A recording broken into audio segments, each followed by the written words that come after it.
Menga xayrli kech o'rtoqlar, yaxshimisizlar? Bilasizlar, men bunaqa storieslardan вообще chiqmayman. Judayam kam chiqaman.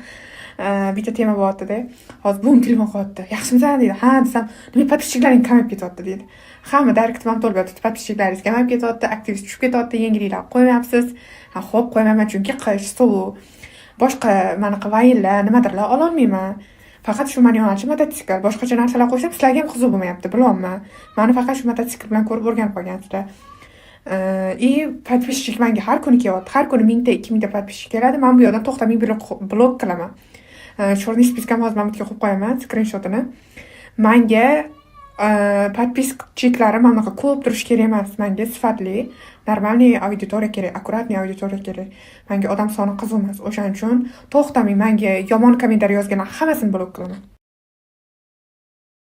Menga sizlarga yozayotgan negativ kommentariyalar umuman ta'sir qilmaydi. Men xafa ham bo'lmayman. Men prosta profilimda akkuratniy odamlarni yig'moqchiman. Kommentariyalarni ham akkuratniy, normalniy odamlar bilan yaxshi, nima deydi, chiroyli yurgizmoqchiman hamma narsani. Unaqa fisq fasod, men bunaqa ko'ra olmaslik, san ham qiz bolamisan, mototsikl haydab, nimadir, unaqa odamlar, unaqa tushunchali, unaqa dunyoqarashli insonlar men auditoriyamga kerak emas. Menga o'zimga o'xshagan samimiy, dunyoqarashi keng, hamma narsani to'g'ri qabul qiladigan, dunyoga chiroyli ko'z bilan qaraydigan insonlar menga kerak. Men shunaqa insonlarni yig'aman.